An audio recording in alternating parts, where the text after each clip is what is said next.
Everyone knows that cars skid on ice. You hit the brakes too hard and you slide. You take a curve too fast and you lose control.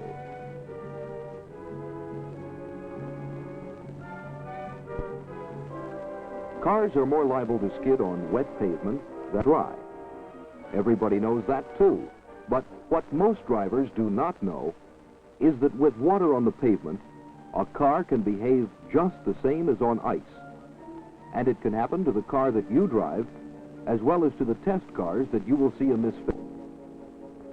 When you drive too fast, you lose control. You can't steer or brake. The car gets away from you, and a skidding car is dangerous. Dangerous to you, your passengers, and other vehicles on the highway. There are many factors that influence your ability to control a car on a wet surface. The texture of the pavement, the depth of the water, the inflation of the tires, whether they are smooth or have good deep treads, or a film of oil, dust, or dirt that is not washed off the pavement. These factors, in combination with the higher speeds of today, can and do cause skids and accidents. But of all of these factors, you are the most important. Only you can recognize the danger signals, and only you can do something about them. Modern research by industry and government has given us many insights into tire behavior. At the NASA Langley Research Center in Hampton, Virginia, studies have been made during the last several years on the behavior of aircraft tires when landing and taking off from water-covered runways.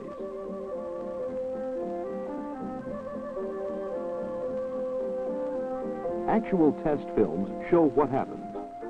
The wheels reach speed on dry pavement, but when they hit the flooded surface, they begin to slow down because the tires are actually lifted up off the pavement and are riding on top of the water. This causes the wheels to spin down, and they may even come to a complete stop.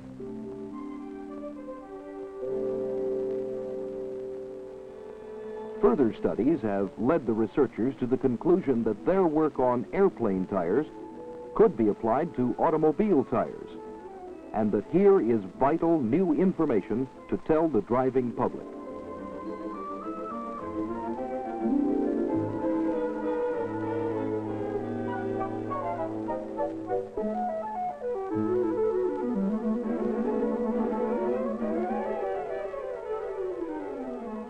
Tire behavior was studied by photographing the moving tire through a glass plate installed in the runway. Slow motion films show the tire at a speed of 25 miles per hour in 1/2 inch of water. Here, as we look at the footprint of the tire against the glass, we can see that only part of the tire is in contact. Thus, even at 25 miles per hour, a partial loss of traction has occurred. By repeating the test at 50 miles per hour, we note the complete absence of contact between tire and glass. The tire is actually riding on a layer of water, and there is a complete loss of traction. This is called hydroplaning. Very simply, it means that the tire is riding on top of a film of water instead of on the pavement, just like this attractive skier. She is hydroplaning, riding on top of the water.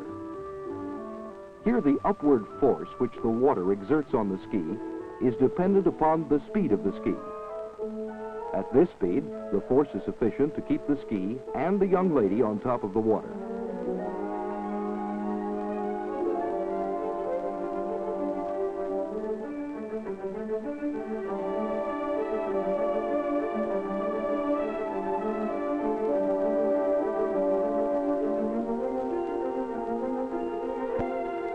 As the speed is reduced,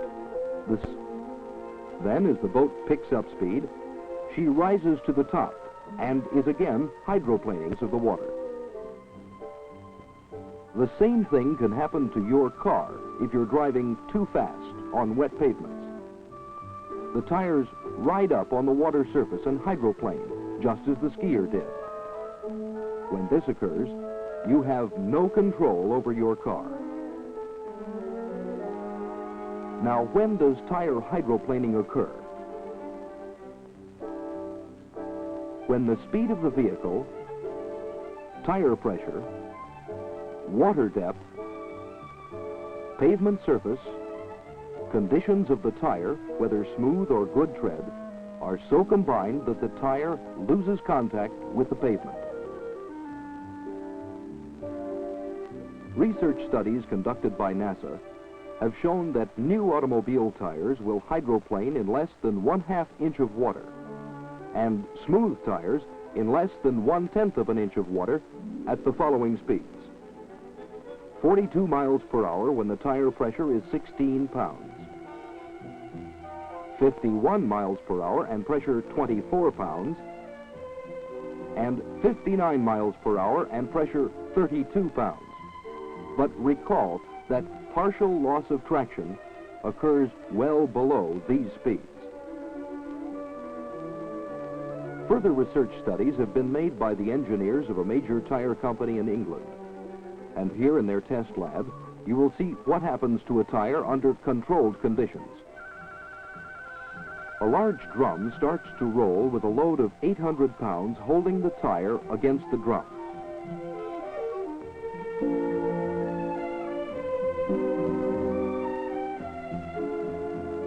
Then a stream of water is sprayed between the tire and the drum to simulate moderately wet highway conditions.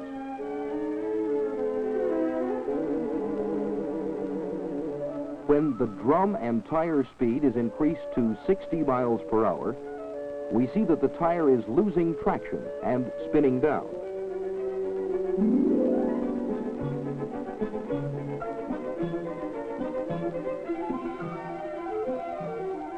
The tire finally comes to rest, and the technician can rotate it back and forth with his hand despite the 800-pound load.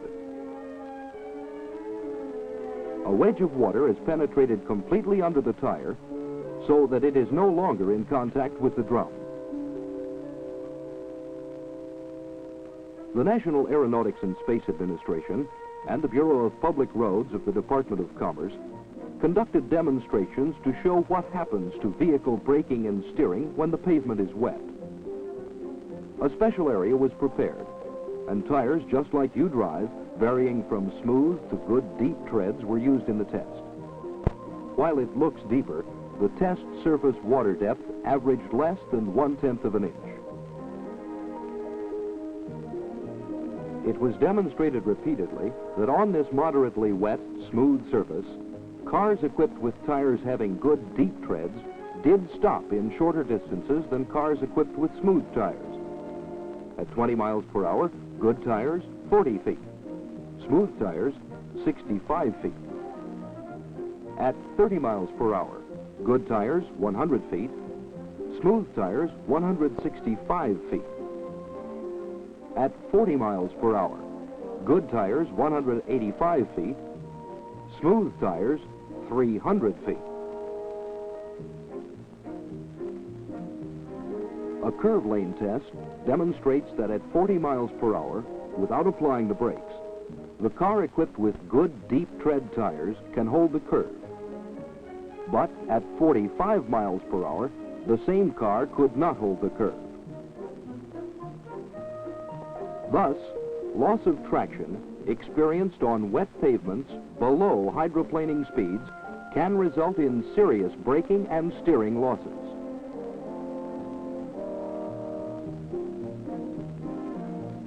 A change of lane test at 35 miles per hour on good deep treads demonstrates that the driver has control. But when the test is repeated on smooth tires, the driver cannot make the lane change at this speed and spins out of control. Thus, under these moderately wet conditions, the advantages of good deep treads are obvious. However, if the water depth or speed were increased, loss of traction would have occurred even with new tires. As a further demonstration that automobile tires do lose traction and hydroplane in the range of normal driving speeds, speedometers were connected to the front wheels of the test car, and the tires on the right were driven in deeper water than those on the left. Upon entering the deeper water at 60 miles per hour, the right front speedometer shows a spin down to 20 miles per hour, indicating that the right tire is hydroplaning. That's the story, and you play the most important part. When pavements are wet, slow down. Loss of traction and hydroplaning can and does occur well below legal speed limits.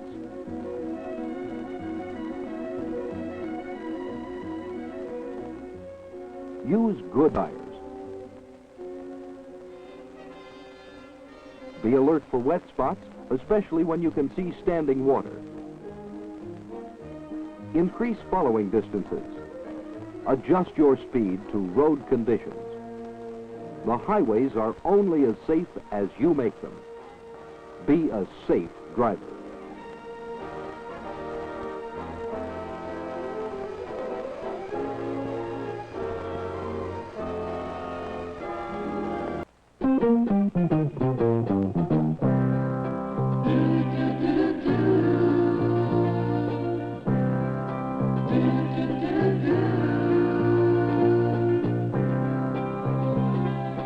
What you gonna do when the time comes and you have to earn your way? What you gonna do when the time comes and you have to earn your pay? What will you do when you're finally on your own? What will you do when you're finally on your own? What will you do? Sooner or later, each of you will say goodbye to your classrooms, to enter the world of work. A world none of you made, but you can help make better.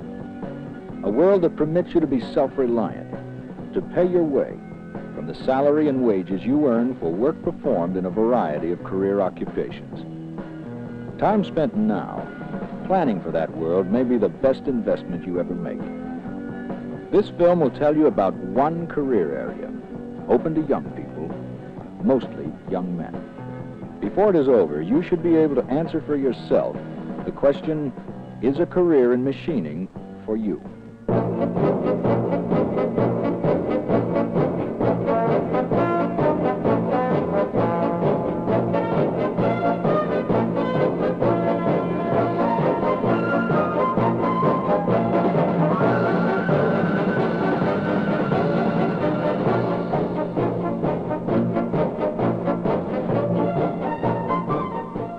The wonderful machines of today and those of tomorrow, amazing to everyone, young and old, those inclined toward engineering as well as those merely curious.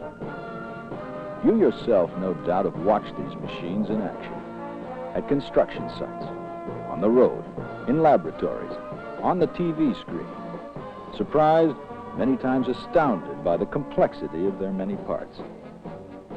But do you wonder how these machines came into being? Not only how they are invented, laid out on drawing boards, but who it is that takes raw metal and cuts and shapes, drills and fits all the parts so that they assemble first into prototype design models. Prototype models that serve as patterns for the thousands and thousands more to be produced on assembly lines. If actual fabrication of machines interests you, if cutting and filing and grinding metals of all kinds, and other materials too, have a fascination for you, if making and fitting parts together the way a blueprint will tell you to, working to tolerances as close to 10 millionths of an inch, then you may be in line for a job in machining. Job specialties employing over 1 million skilled people, paying well above average. providing training to young people for continuous improvement in their skills and still better salaries. One warning: physical demands on machining workers can be great, more than many women are willing to stand. Okay, you say, Maybe that could be my thing. Work with my eyes and my hands. What about a machining job? Is it a dead end? Can you get ahead? good question. There are workers at many job levels in the machining occupations. Each level is an opportunity for advancement. Among the skilled are all-round machinists, tool and die makers, instrument makers, machine tool setup men, and layout men. Then there are machine tool operators, the largest category and less skilled. Like to know what an all-round machinist does? Putting it simply, you might say he uses metal tools to make machine parts. He may set up and operate every one of the machines in this large shop. When the machinist turns this block of metal into the intricate part called for by precise specifications, it could be a part for this unusual vehicle used at airports, or a part for a new type of generator being installed in a nuclear power plant, a part for any of 100 different modern machines. Because machinists understand what each machine tool can do, and because they know the working properties of many metals and plastics, all-round machinists can plan and carry through the operations necessary to machine a specified part. The skill of the all-round machinist is reflected in the accuracy of his work, and he constantly checks using precision measuring instruments. Often, the machinist finishes the work by hand and assembles the parts by hand. Tool and die makers are highly skilled and creative. Their products, tools, dies, and special holding devices, are the basis for mass production in metalworking. Tool and die makers know how to use almost every type of machine tool and precision measuring instrument. Have a broad knowledge of shop practices and mathematics and of all manufacturing metals and alloys, and can do precise handwork. Tool makers are rated high among machining workers. Scientific and engineering research in medicine and medical devices, research in space machines, research in pollution, in underwater living, are translated into laboratory models by instrument makers. These skilled people work from rough sketches or detailed blueprints, many times from a verbal idea. Their skill in operating machine tools, as well as their ability to handcraft metals, enables them to develop parts which do not vary from specifications by, at times, more than 10 millionths of an inch.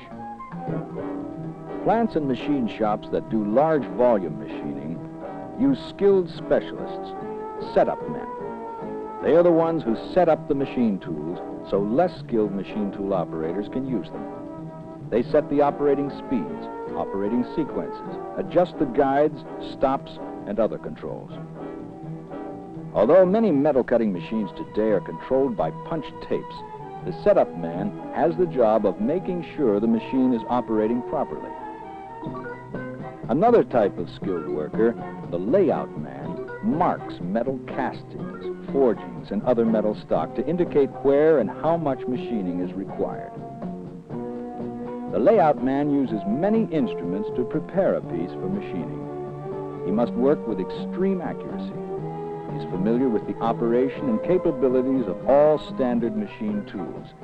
His instructions are easily followed.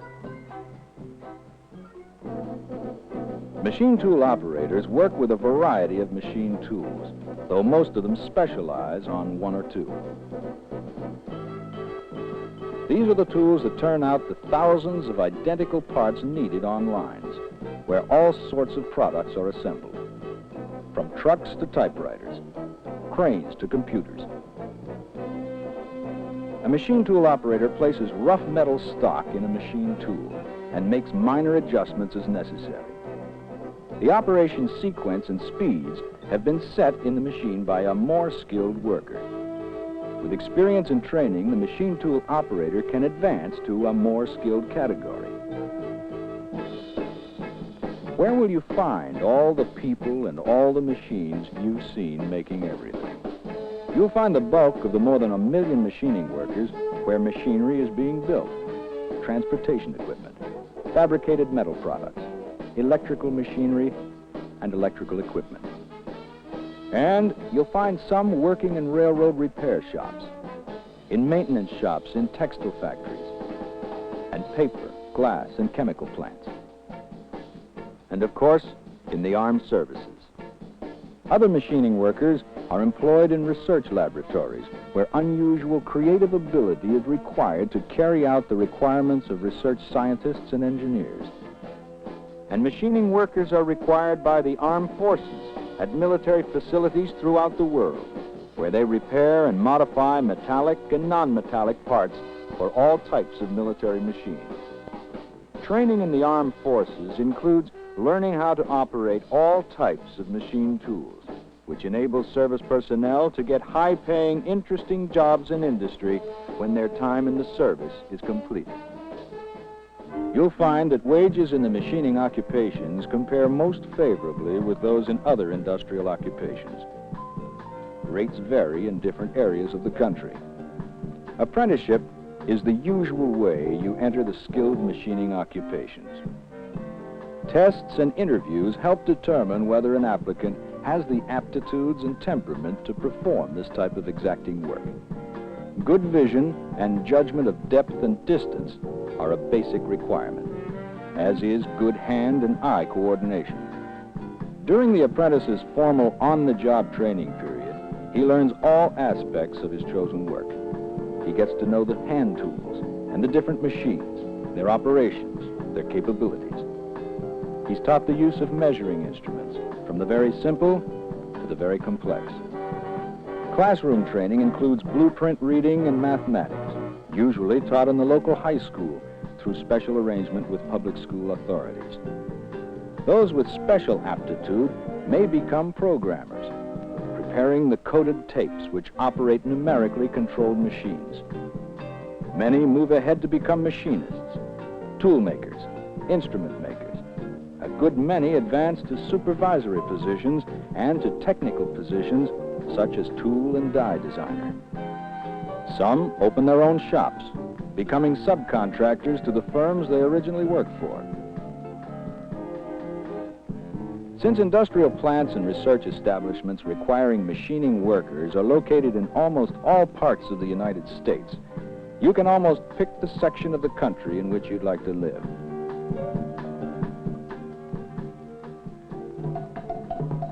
If you think you might be interested in a career in machining, take this quiz. Simply answer yes or no to each question. Ready? Let's go. Do you like to work with your hands? Are you handy with tools, with equipment? Can you be counted on to carry out assignments to completion? Would you like to help bring to reality the ideas of research people? Would you like to program machines to operate automatically by the numbers you punched on tape? Would you like to understand the properties of metals and make them conform to your demands? Are you imaginative, and can you visualize end products from rough sketches? Our quiz is over. Now, let's see how you made out. If you've answered yes to more than half the questions, a career in machining may be for you. However, before you decide, be sure you know or find out about the many other careers open to young people in the world of work. You'll want to see the other films in our library of career counseling films and choose from among all the careers you like and feel you're suited for. If you still feel your choice is machining, get all the information you can about it. Discuss your interest with your high school, machine shop, or industrial arts teacher and your guidance counselor. Listen carefully to their advice. It won't hurt to check in at your local U.S. employment office either. Ask about machining apprenticeships in your area. Visit your local recruiting office. There you can find out about the opportunities available for training in the machining occupations.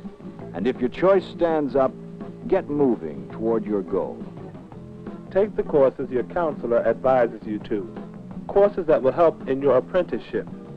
Enroll in the machine shop program in your high school, or if there is none, take instruction part-time at an area vocational school while continuing your regular studies at your regular high school. If you do, chances are good you'll start on the job as an advanced apprentice and receive higher than starting wages. The prospects are that you will be given credit for your in-school training and will be permitted to finish your apprenticeship and receive the top rate in less than the regular 4 years. Instruction after high school in the machining occupations can be obtained at technical institutes and some junior colleges, and of course, in the armed services. Plan ahead so you'll be ready to take your place, your rightful place in the world of work. Ready and able to advance in skill, to develop your ability, to grow in stature, to take responsibility in the career you have so carefully chosen.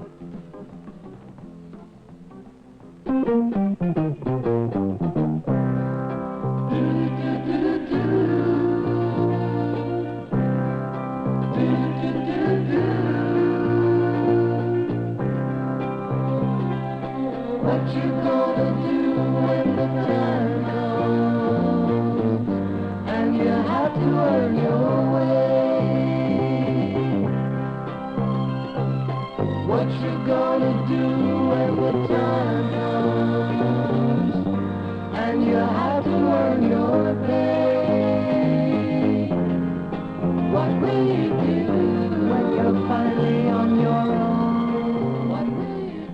What will you really do?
The year is 1739.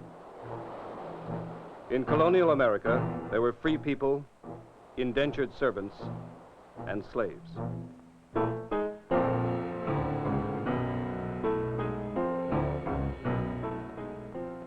to £9 British pounds bought a man or a woman without skills for a 4-year period. Skilled workers on the block brought in 10 pounds, perhaps, if the bidding was lively. The year is 1806. The place, Philadelphia. The defendants, a small group of shoemakers, cordwainers they were called. Their crime, combining in an attempt to raise their wages, improve their conditions of work. Guilty, said the court, of violating the law. Unions of working men are illegal. Guilty as charged. This was a time when men were imprisoned for debts, when to be unable to pay your debts was a crime, and under this harsh penalty, it was not the well-to-do who suffered. In the new factories that came with the Industrial Revolution, women and children were the workers. Public schools, almost non-existent. Some voices, the poet Shelley was one, did speak out against this cruel plight. Disraeli referred to the two worlds, the world of the rich, the world of the poor. America's Walt Whitman chanted a song of democracy. Bryant upheld the right of men to join unions. And in Parliament in England, opposing the death sentence for workers who dared to protest their lot, Lord Byron declared, "You call these men a mob. It is the mob that labor in your fields and serve in your houses, that man your navy and recruit your army. Never have I seen such squalid wretchedness. And what is your remedy? Death. Is there not enough blood under your penal code?"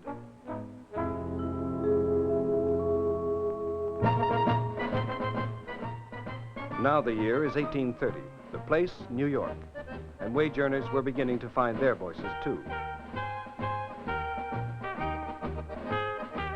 Unions, even though illegal, were organized in most cities, and working men's political parties were making demands for social justice. The 10-hour day, an end to child labor.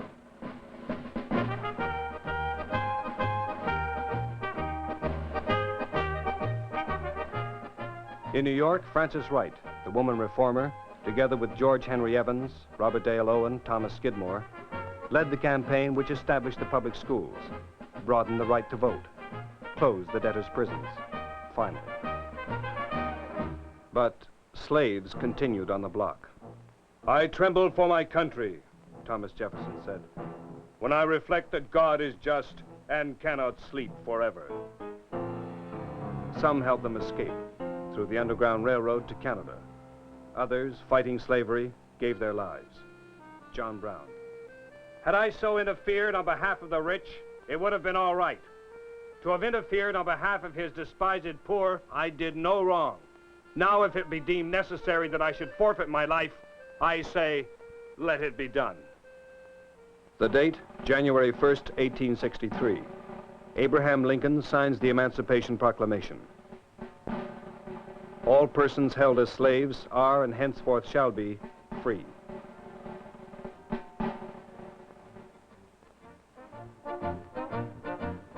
Distant dreams of the youthful American labor movement beginning to come true.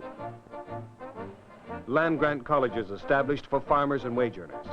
A homestead law enacted, giving free land to settlers. Now for the first time, the railroads, built by Chinese and Irish laborers, reached from the Atlantic to the Pacific. A new metalworking industry came into existence, and unions, local combinations of workers until now, were growing into national bodies. William Silvas, labor's first national figure, labor's champion. I love this union cause. I hold it more dear than my family or my life. I'm willing to devote to it all that I am, have, or hope for in this world. And this union cause thrived.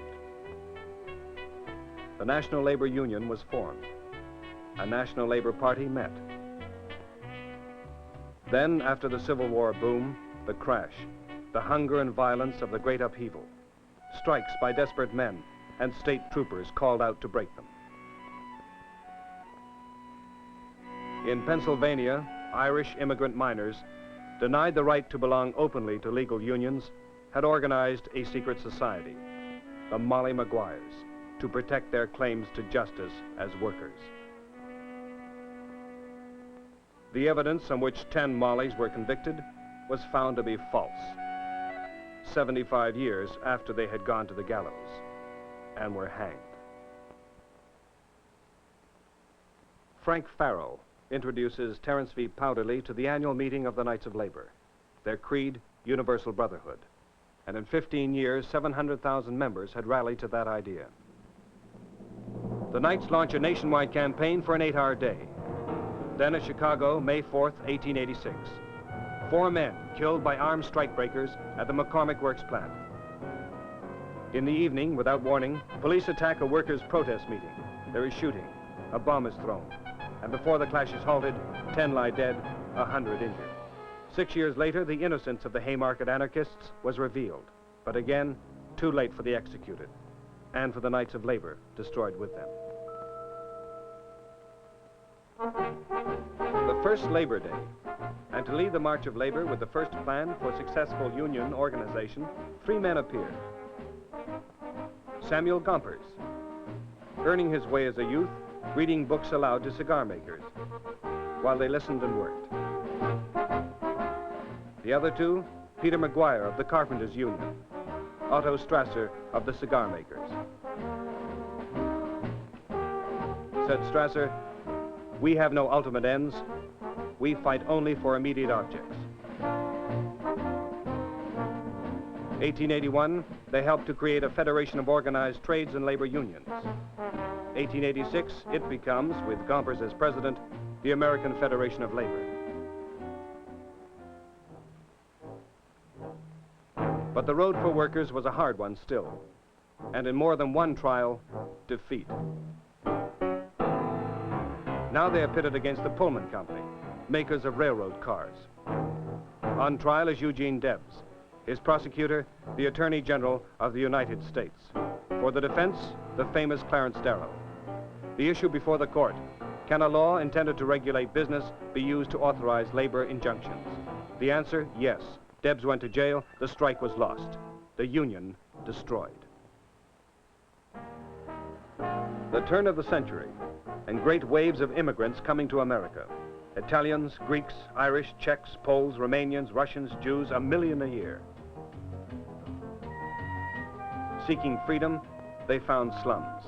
Seeking wealth, they found the sweatshops. But if justice did not walk their streets, Jewish immigrants found they could work for it through the garment unions they organized, enriching practical union goals with a new sense of industrial and social democracy. The turn of the century.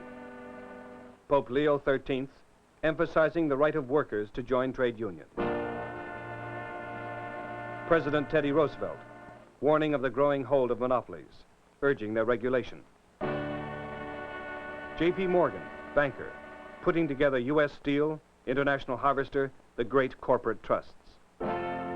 William Haywood, head of the IWW, the industrial workers of the world, the Wobblies, organizing the unskilled. Henry Ford, engineering the modern assembly line, applying the principle of mass production. John Mitchell, helping to establish the United Mine Workers Union. These were among the dominant figures. The 20th century opens. Labor force, 29 million. The work week, 57 hours. Average weekly wage, $13. Out of the locomotive repair pits came the Machinists Union and the Murray Hill Agreement, one of the first national contracts, establishing the 9-hour day. Another step towards the 8-hour day that the Knights of Labor, a generation earlier, had sought in vain. The winds were foul, the work was hard, from Liverpool docks to Brooklyn Yard. Leave her, Johnny, leave her. But Johnny couldn't leave her, under the law. In 1895, Congress had reduced the penalty for desertion, made it illegal for officers to beat seamen, guaranteed sailors the right to demand safe ships, the right to collect their pay.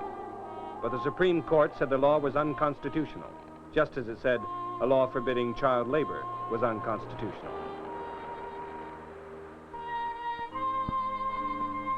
After 20 years pleading, Andrew Faruseth, head of the Seamen's Union, won a hearing before Congress. And the La Follette Act of 1915 ended slavery aboard the nation's ships.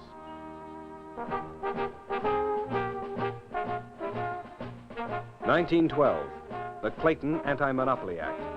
The labor of a human being is not a commodity. 1916, the Adamson Act. The great goal of labor comes into view. An 8-hour day for the nation's railroads. The new freedoms advocated by President Woodrow Wilson. A war labor board gives workers the right to organize. 1918, the First World War ends. But in 1919, no peace in the steel towns. Living in hovels, pitifully underpaid, exhausted from an endless 12-hour day, sometimes 7 days a week, once again the men sought deliverance through a union.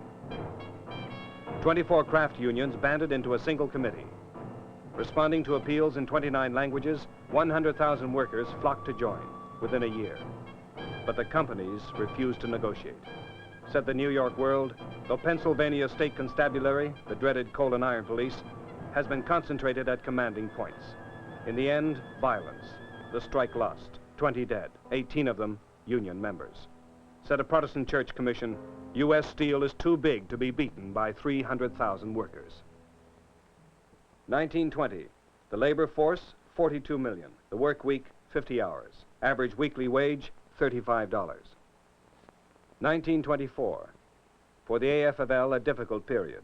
Corporations attacking with harsh injunctions. Paternalistic welfare plans. Employer-dominated company unions. William Green, succeeding Samuel Gompers, becomes president of the American Federation of Labor. Senator Robert La Follette, Wisconsin's great progressive leader, runs for president of the United States with AFL support. Senator George Norris of Nebraska, architect of the Tennessee Valley Authority, leads a lonely struggle for public use of national resources. He and New York Congressman Fiorello LaGuardia draft the Norris-LaGuardia anti-injunction law, ending the use of federal courts to deny workers their rights. October 29, the stock market crash, and by 1930, the Great Depression had set in. Herbert Hoover in the White House. Of a labor force of 49 million, 16 million unemployed. Average weekly wage for those with jobs, $23.25. For the others, the bread lines. Factories stood empty, while hungry men searched for work, and on farms, the food surpluses rotted. Communities of shanties, Hoovervilles they were called, sprang up on the outskirts of cities. And here, in the most degrading squalor, families lived. By 1932, the Depression found millions facing foreclosure. Desperate, demanding jobs and relief, hunger marchers, needy war veterans converged on Washington. A grim administration reacted. It ordered federal troops to drive them out with bayonets and tear gas. Then, at the edge of disaster, with a banking system in collapse, a New Deal. We have nothing to fear but fear itself, President Franklin Delano Roosevelt proclaimed at his inaugural. In the rebound of spirit, 1.5 million workers joined the labor movement within the first 6 months. Along with the New Deal came industrial unions, organization by industry, not only by craft. Led by John L. Lewis, the CIO was born, the Congress of Industrial Organizations. The miners, the garment workers, the printers, the oil workers, and the newspaper men, led by Haywood Broun, whose writings articulated the hopes of working people. Surveying the ferment among industrial workers, John L. Lewis declared, "He is a madman or a fool who believes that this river of human sentiment can be dammed." December 1936, telegram to Governor Frank Murphy, Lansing, Michigan. We, the workers, have carried on a stay-in strike over a month to make General Motors obey the law and engage in collective bargaining. Stop. The introduction of the militia, sheriffs, or police with murderous weapons will mean a bloodbath of unarmed workers. Stop. We have decided to stay in the plant. Stop. Corporation spokesman demanded that Governor Murphy order state troops into Flint to drive the men out with bayonets. Instead, he used them to maintain order, while union and company negotiated. Finally, in mid-February, Murphy's Lincoln-like patience prevailed. An agreement was reached between a new union, the UAW-CIO, the auto workers, and General Motors, America's largest industrial corporation. When the wave of sit-down strikes had subsided, industrial unions were firmly seated at the bargaining tables. Almost. Here in Chicago, on a sunlit Memorial Day morning, a peaceful parade had formed to demand that Little Steel recognize the right of its employees to belong to a union. The huge steel companies, called Little Steel, had continued to defy the law, refusing to negotiate through a union. Their defiance erupted in bloodshed. In Chicago, on Memorial Day, 1937, 10 men were killed, all union members, dressed in their Sunday clothes, all shot in the back.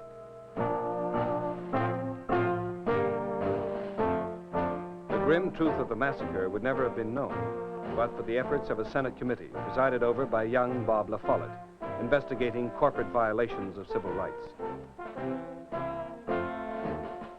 From such disclosures came the New Deal reforms, the Social Security law, pensions, unemployment insurance, a ban on child labor, the 8-hour day and the 5-day week, and at last, the Wagner Act, guaranteeing workers the right to belong to unions, to choose in government-supervised elections the union to represent them. By 1941, Ford and Little Steel were finally brought under the law. The labor force had grown to 53 million, and union membership, 14 million men and women working under signed collective agreements.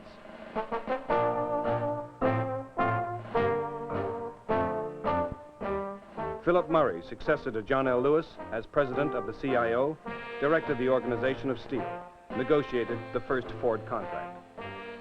Under Murray of the CIO and William Green heading the AFL, the two labor bodies learned to work with one another, as all America closed ranks during the national mobilization of the Second World War against Hitler's Germany and the militarists in Asia.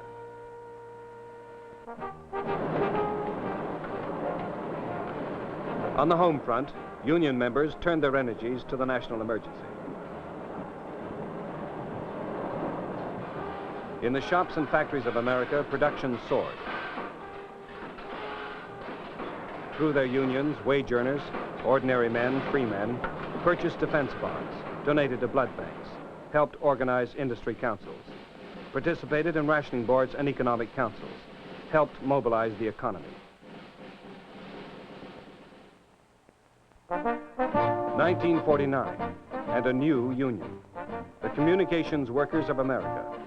Of its 400,000 members, 65% were women, marking the entry into the ranks of organized labor of a new kind of wage earner, the first big union after the Newspaper Guild to cross the line from blue collar to white. Now a new word to bedevil the worker, automation. Devices to replace human hands and judgment, starting and stopping themselves, able to manufacture, calculate, detect flaws better and faster than human hand or brain. The answer of the unions? Plan for full production. Retrain workers losing jobs through automation. Provide dismissal allowances, relocation payments, and earlier retirement. Shorter hours, longer vacations. In effect, to guarantee a new security to the wage earners in America. This was part of the vision of Philip Murray, who once had expressed it in its simplest terms. Carpets on the floors of workers' homes, pictures on their walls, and music in their lives. Unity, December 1955. AFL and CIO become AFL-CIO in its 127th year. Organized labor, 16 million strong. Under the joint chairmanship of AFL President George Meany and CIO President Walter Reuther, a unified labor movement meets in its first convention.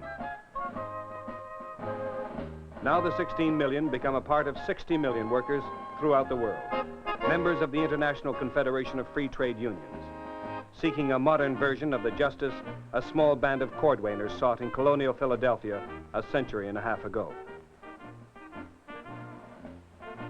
Remembering the inch-by-inch advances, the hard-won betterment of their lives, and the sacrifices ordinary people made, and the men who died for these beliefs. Remembering the rights and freedoms won out of a past that was cruel and inhumane, when there was not even kindness. Aware of the bright futures, and remembering still the long apprenticeship, the debt, to all those nameless men who loved this Union cause.